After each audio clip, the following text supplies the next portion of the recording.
Hey guys, Josh Carter here, One Objective Outdoors. In today's video, we're going to be going over some baits that you need to have tied on during the pre-spawn season, so stay tuned.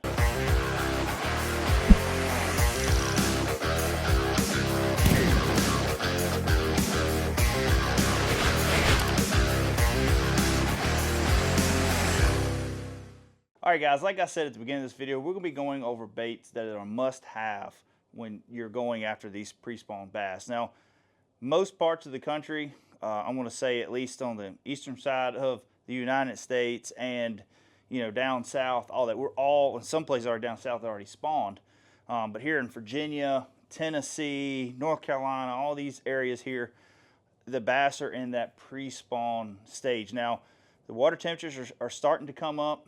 From what I've seen at Smith Mountain, I'm seeing some 51s, 52 degrees. So the bass are moving. They're coming up. The days are getting longer.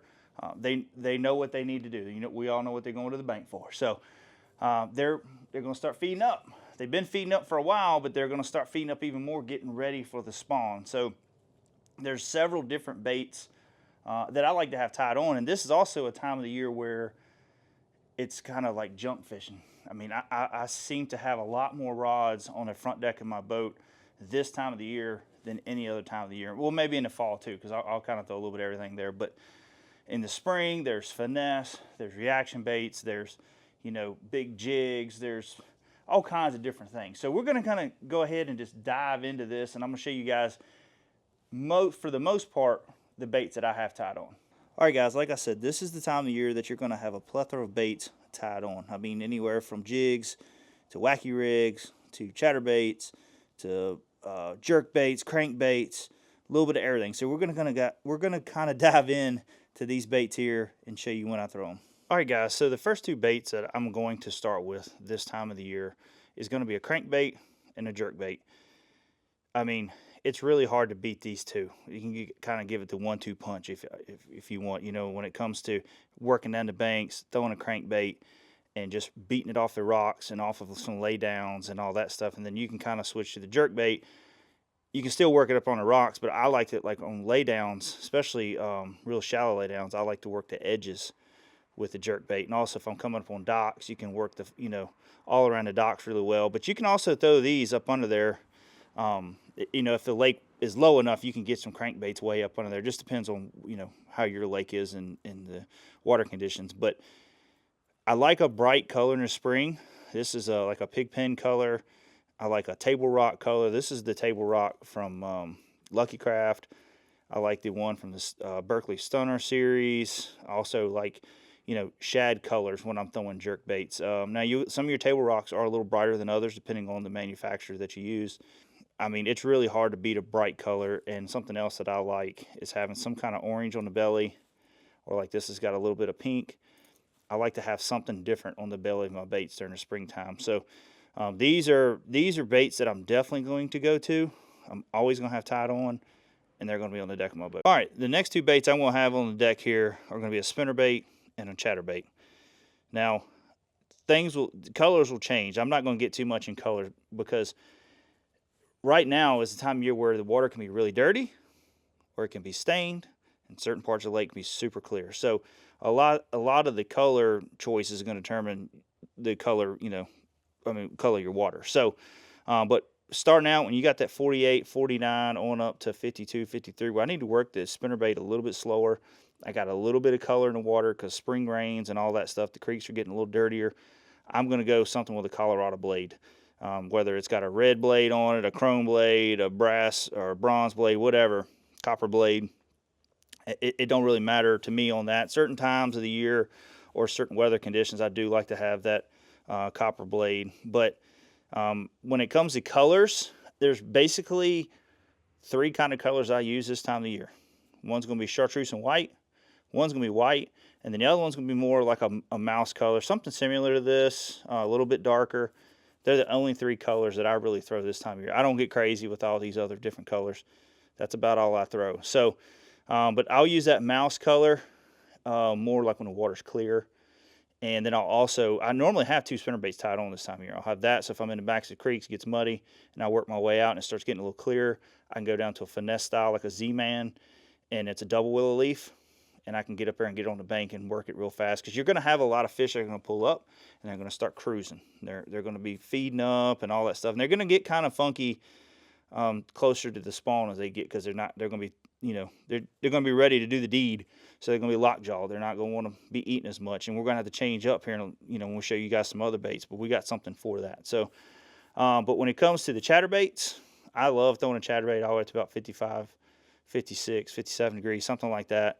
And then I'll kind of start tapering off with it and, you know, going to different things. But, you know, early spring for me, the chatterbait's great. But see, the lake that I fish mostly isn't a lot of grass. So you guys that got a lot of grass lakes, you know, these chatterbaits can work all year for you. But for me, just the way I fish, early spring and fall is kind of the chatterbait deal for me.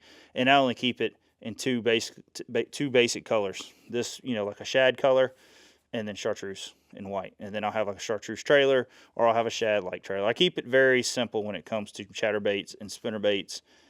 I try not to get too crazy and technical with it, and I've had a lot of success throwing a spinnerbait. I've won right much, you know, club events and all that stuff, and just had good days just on a spinnerbait. That's what I grew up throwing, was a spinnerbait. That's what my dad taught me how to really get into fishing, was throwing a spinnerbait. So but these two baits, I would say, are a must-have this time of the year. So the next bait I like to throw, this goes along the lines with all the reaction baits, is going to be a small swim bait. This is something I love to skip up under the docks and work, you know, when they're way up onto the banks, there's roaming around, and there's certain docks that you want to fish a reaction bait under. You can't get a crankbait under or something like that. I love to throw a small swim bait, whether it's a Kitech, whether it's the Rapala Mayor, you know, whether it's a spunk shad, any of that will work, as long as I keep it in that 3 to 3.5 inch range. That is just a phenomenal bait for, like, you know, going through and trying to clean it up. You know what I mean? You going through and you fish other baits, and you can like, man, I know they're there. I see them swimming around. So I normally try to stay way off the dock and try to skip this as far back under there as I can, and just let it sink to the bottom, and then just start working. Give them a little bit of time to kind of hone into it, and then just kind of pop it off the bottom and start reeling it.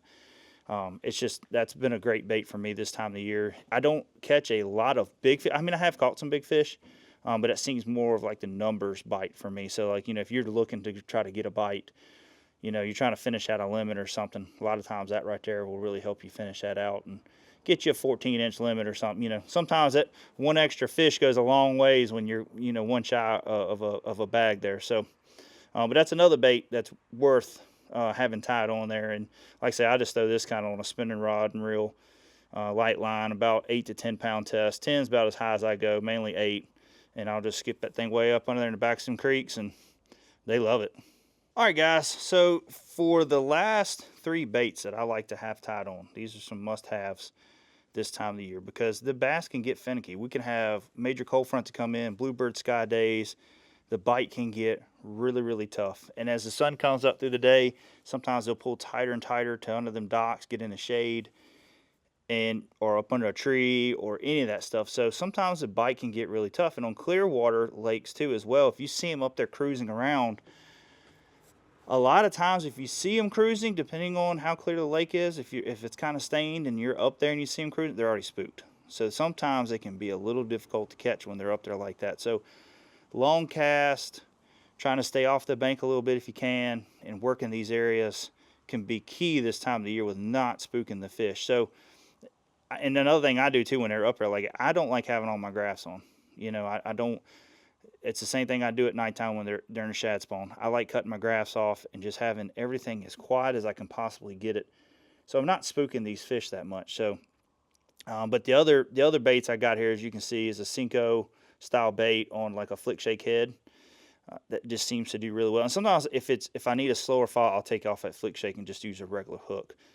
And you know, I'll go down to a shorter size, like a 4-inch, and you can go all the way up to a 5-6 inch Cinco, something like that you want. And then the other bait here is a shaky head. I try to go as small as I possibly go because they're not that deep in most cases.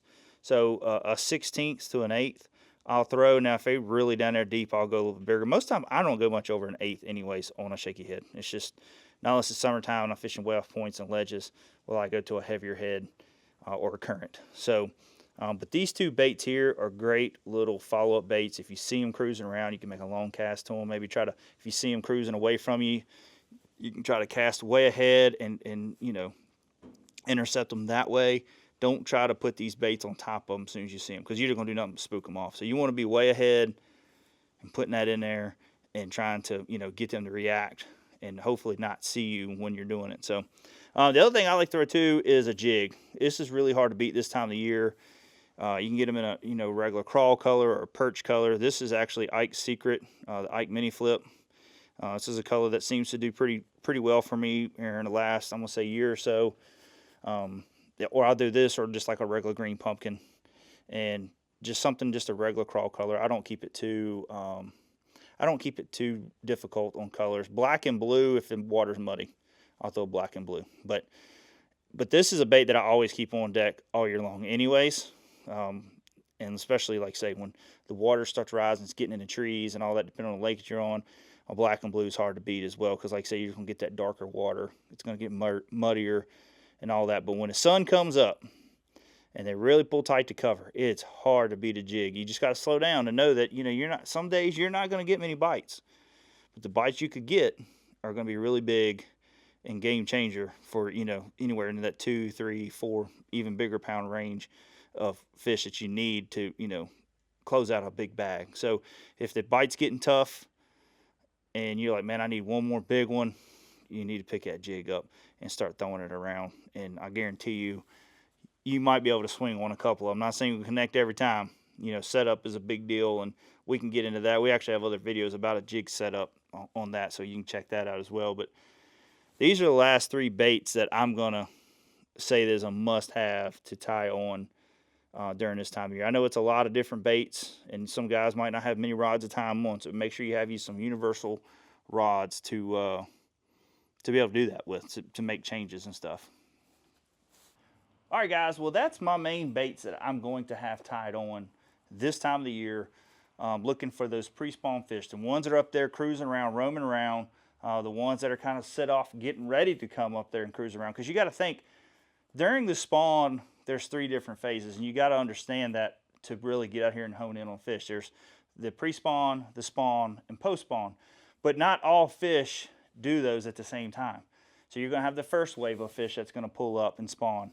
You're going to have another wave not long after. Sometimes you have a third wave of fish that are going to pull up and spawn. And moon phases, water temperature, all that play a big factor in that. So that's things that I would spend more time researching and understanding the fish. And then once you figure that out and what they're doing, and then start moving into, like, you know, trying new different baits and all that stuff. So, but those are key, you know. So I know that if I start going up there and throwing a Cinco on docks and start catching them, that I could probably do that for the next several weeks of throwing Cincos under. You can do that most of the summer anyways. Most people know that you can throw a Cinco anywhere and probably going to catch something. But, like, you know, when it comes to jerk baits and stuff like that, that season don't last long for me. So normally 55 degrees is when I kind of start, well, I say about 56, 57. I'll start weaning it out a little bit. I mean, I still throw it through the summer, especially with, like, live scope, you know, with technology, we've learned we can throw that bait a lot longer through the year. But for the most part, a big player for me is early spring, through the winter and early spring, is the jerk bait. And crankbaits you can work all year long. So, you know, there's baits that you can always have tied on all year long. But another bait that I didn't touch on, and I think it's a bait that, depending on the lake that you fish, I mean, you'd be surprised at what fish are in some of these lakes, and you'll find out really quick with one of these baits. And I kind of like using it as a search bait sometimes and all that, but it's going to be the mag draft. This is a bait that, you know, you need a little bit heavier setup. You can skip under docks. You can throw around laydowns. It can be disappointing sometimes because you're going to get a lot of bumps. You're going to get a lot of swats. But when you do connect with them, a lot of times you're getting a decent one out of it. So, but it's also great to see, like, I've used it a lot during practice, and I'm like, oh gosh, look at that. You know, you'll see several of them follow it, and they're big fish. So you know those big fish will live in that area, so it's a good spot to fish. But that's another bait that I like to throw, but that's just something I want to throw here at the end. I know a lot of people know about that bait. They throw it a lot. It's popular all over the country. But it takes a different setup, and it takes, you know, you're going after throwing that thing all day long. getting followers or, you know, hoping to get a lot of bites off of. And it's just like a jig sometimes. Sometimes you only get just a couple big bites. You know, it's not a lot. So if you got a good limit, picking something up like that or picking up a jig can really help boost that limit even more and trying to get that bigger bite. So I hope this video helped you guys. I know it's a lot of different baits. Well, like I said, this time of the year, it's that time where it's just junk fishing special, man. You're throwing a little bit of everything, and it gets like that all the way up to when they're on beds, and when they start pulling off beds, and you know, you got the post-spawn fish, and you got some spawn fish. You still got some that are coming up in pre-spawn, so that fishing can be kind of funky sometimes. So it's good to have a plethora of baits ready to go, because you just never know. You're going down the bank. Oh, let me throw a sink over. I see a bass. One comes up and swats at your spinner bait and misses it. Oh, let me throw that Senko over there, or a fluke over there, or whatever, you know. So just make sure that you're ready for the pre-spawn, because it's here, and the fish are going to be all over the place. So I hope this video helped you. Hit the like button, hit the subscribe button. Comment down below if there's something I missed that you think that someone else should have tied on this time of the year as well. There could be another bait that you like throwing that you feel is better than something I got here. So we're here to help everybody. So other than that, guys, we will talk to you later. See ya.